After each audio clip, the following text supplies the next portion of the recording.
안녕하세요. 금요사건 파일 디바제시카입니다. 2020년 7월 11일 56세의 중년 여성 한 씨는 지인들과 함께 강원도로 향했습니다.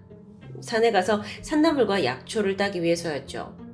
신나게 도착한 이 일행들이 인제군 북면에 위치한 등산로 주변 한적한 공터에 차를 댑니다. 그리고 설레는 마음으로 산에 올랐죠. 그런데 얼마 지나지 않아서 한 씨의 컨디션이 별로 좋지 않음을 느꼈습니다. 아무래도 전날 늦게까지 일을 한 탓이었겠죠. 결국 그녀는 일행들에게 몸이 좀 안 좋다, 차에서 쉬고 있겠다고 말을 했고 그 길로 홀로 산을 내려갑니다. 그리고 안타깝게도 이게 그녀의 마지막 모습이었고요. 해가 쨍쨍했던 오후 2시 30분쯤 한 씨의 지인들이 약초를 다 캐고 산에서 내려왔고 아까 그 차를 댄 그 공터로 향합니다.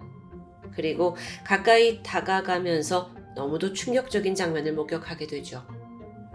쉬고 있겠다던 한 씨가 피를 잔뜩 흘린 채 차 옆에 쓰러져 있었기 때문입니다.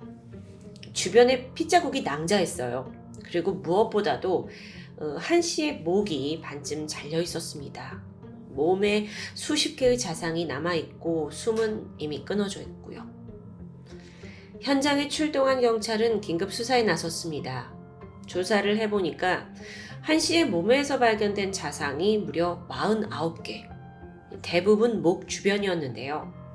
목 주변이었다. 이걸 통해서 경찰은 범인이 살해를 하려는 의지가 아주 강한 사람이었다라는 걸 추정할 수 있었습니다. 목은 급소예요. 급소를 수십 차례 찔렀다는 건 정말 한 씨를 죽이고자 덤빈 거나 마찬가지이기 때문입니다. 그렇다면 이런 경우 한 씨와 원래부터 깊은 원한이 있는 사람들, 즉 면식범을 범인으로 보는 게 타당하겠죠. 일반적인 생각입니다. 하지만 범인은 예상 밖의 곳에서 등장합니다.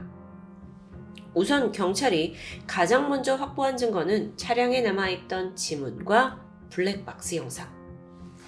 영상을 보니까 혼자 차에 들어온 한 씨가 곧이어 잠을 청합니다. 그런데 조금 후인 오후 12시 50분에 한 남성이 대뜸 차 문을 열고 그대로 들어오더니 한 씨를 칼로 공격하기 시작했죠.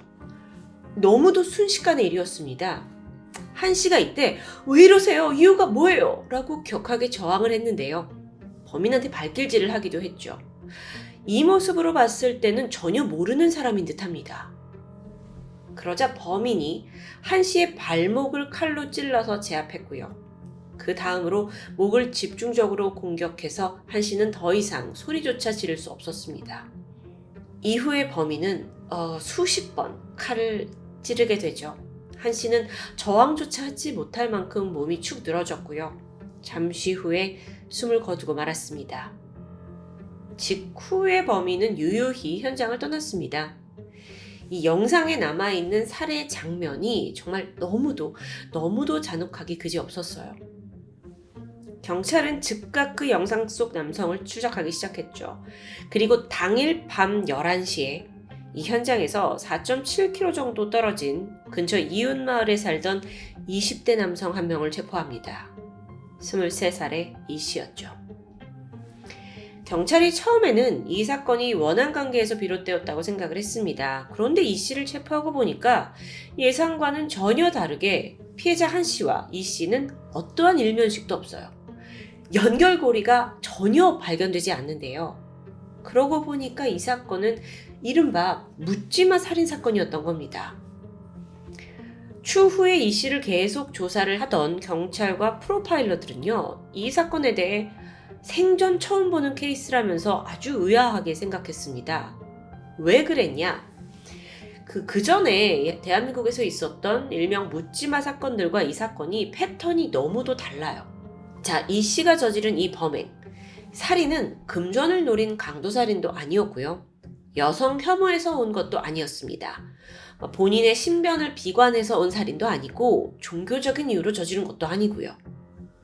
그럼 혹시 이 씨가 사이코패스라서 벌어진 걸까요? 놀랍게도 이것조차 아니었습니다. 정신감정을 했는데 지극히 정상이에요. 특이점이 발견되지 않습니다.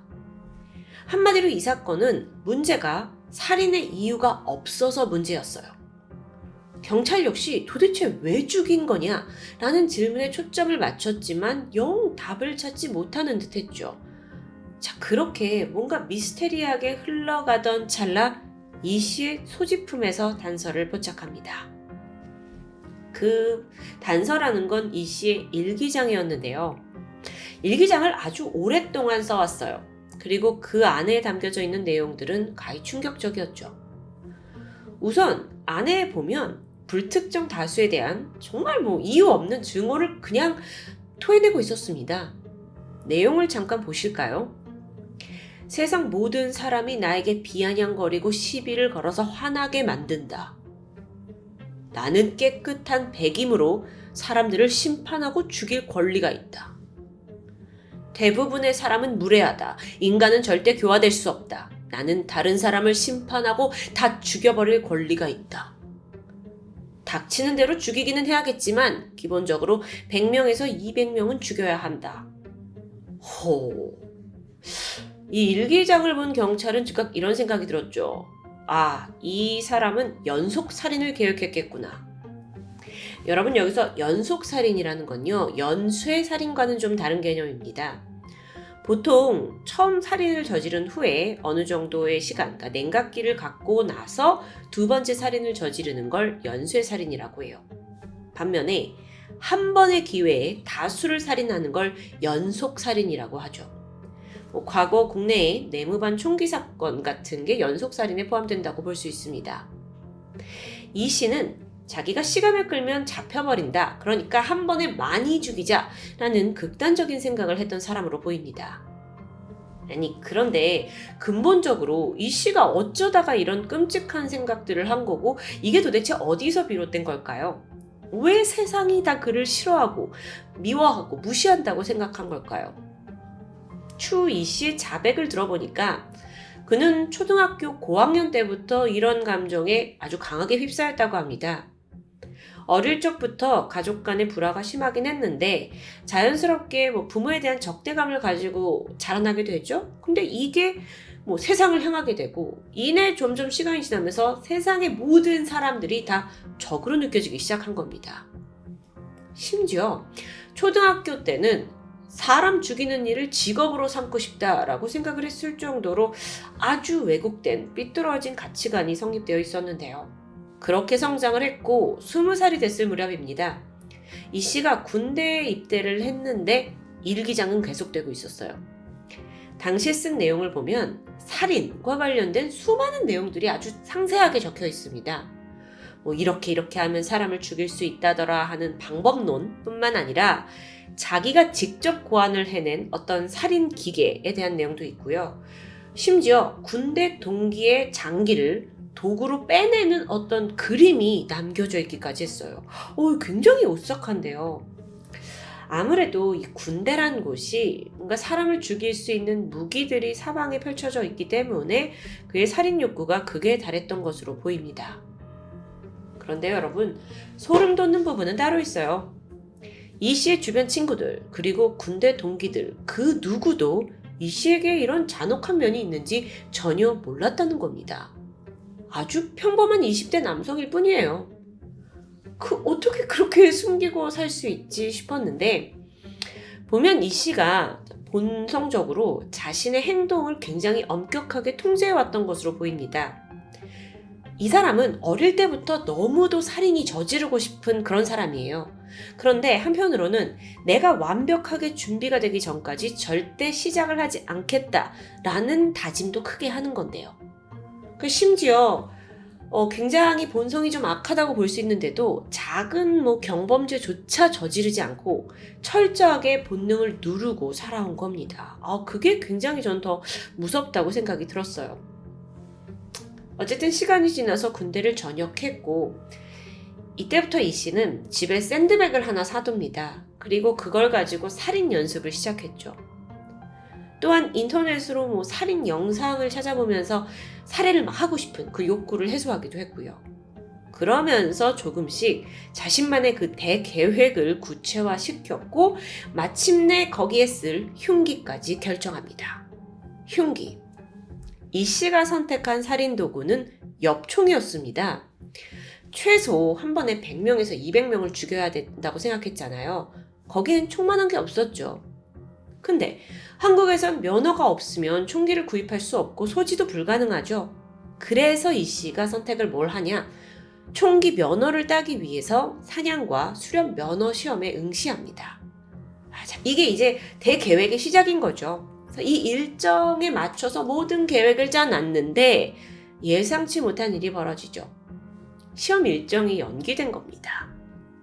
자, 아니 이 시험을 통과해야 엽총을 가지게 될 수 있고 어릴 때부터 그 꿈꿔온 살인 계획을 다 실현할 수 있는데 이 씨는 너무도 허무해졌어요. 그러면서 분노가 치솟게 되죠. 2020년 7월 10일입니다. 그는 칼, 톱, 모자, 장갑을 구매했습니다. 원래 계획에는 전혀 없던 도구들이었는데요.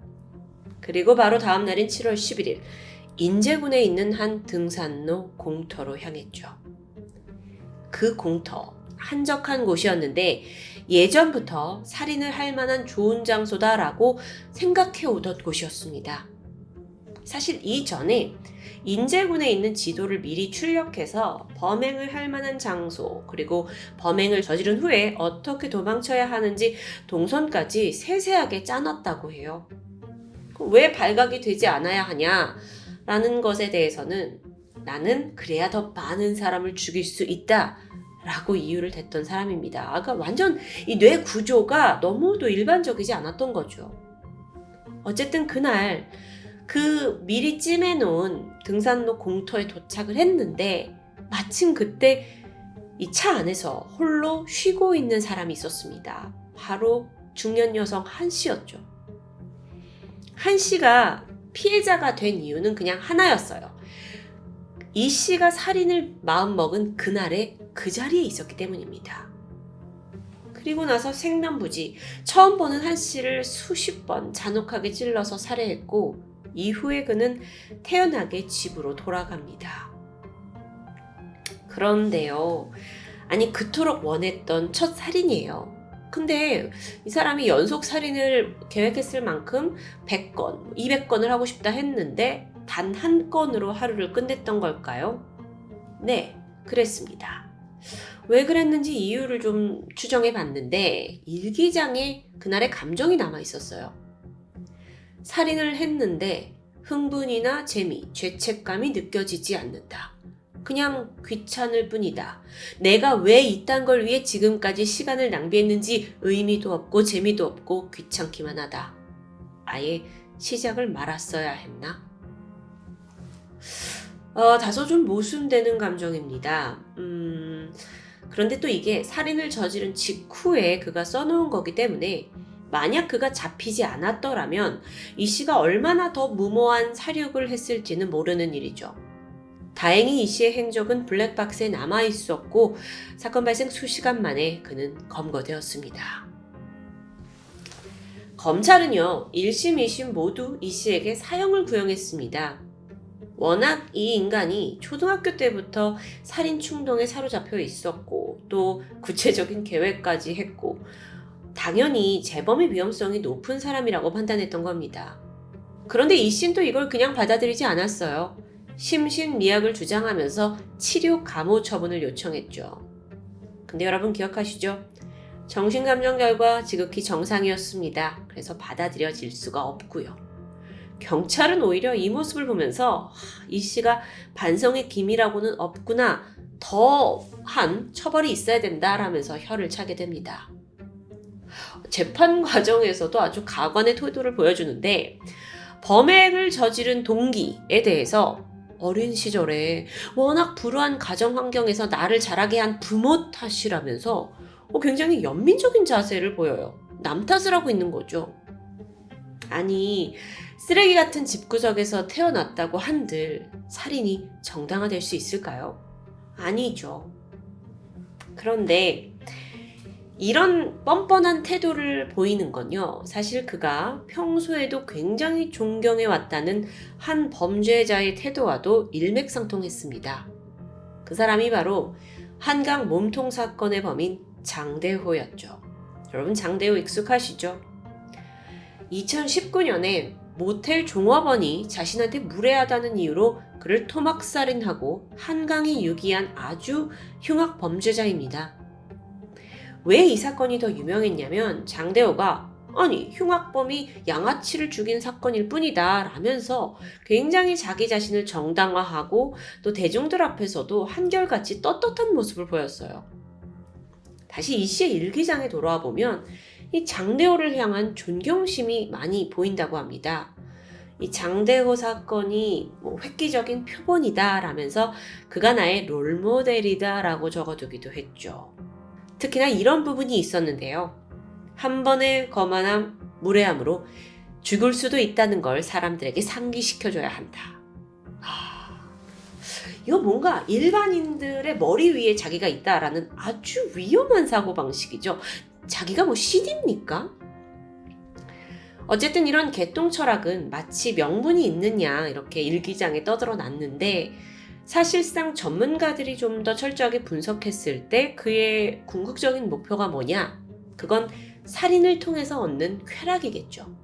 그렇기 때문에 그 공터에 갔을 때 자기가 쉽게 제압할 수 있는 잠자고 있던 50대 중년 여성을 살인의 타깃으로 삼았던 거라고 분석됩니다. 그러니까 일기장엔 되게 자기가 대단한 영웅놀이 철학을 펼쳤지만 실제로는 좀 힘없는 사람을 건드리는 방구석 찌질이라고 해야 할까요? 지난 2021년 5월 재판부는 이 씨에게 1심, 2심 모두 무기징역을 선고했습니다.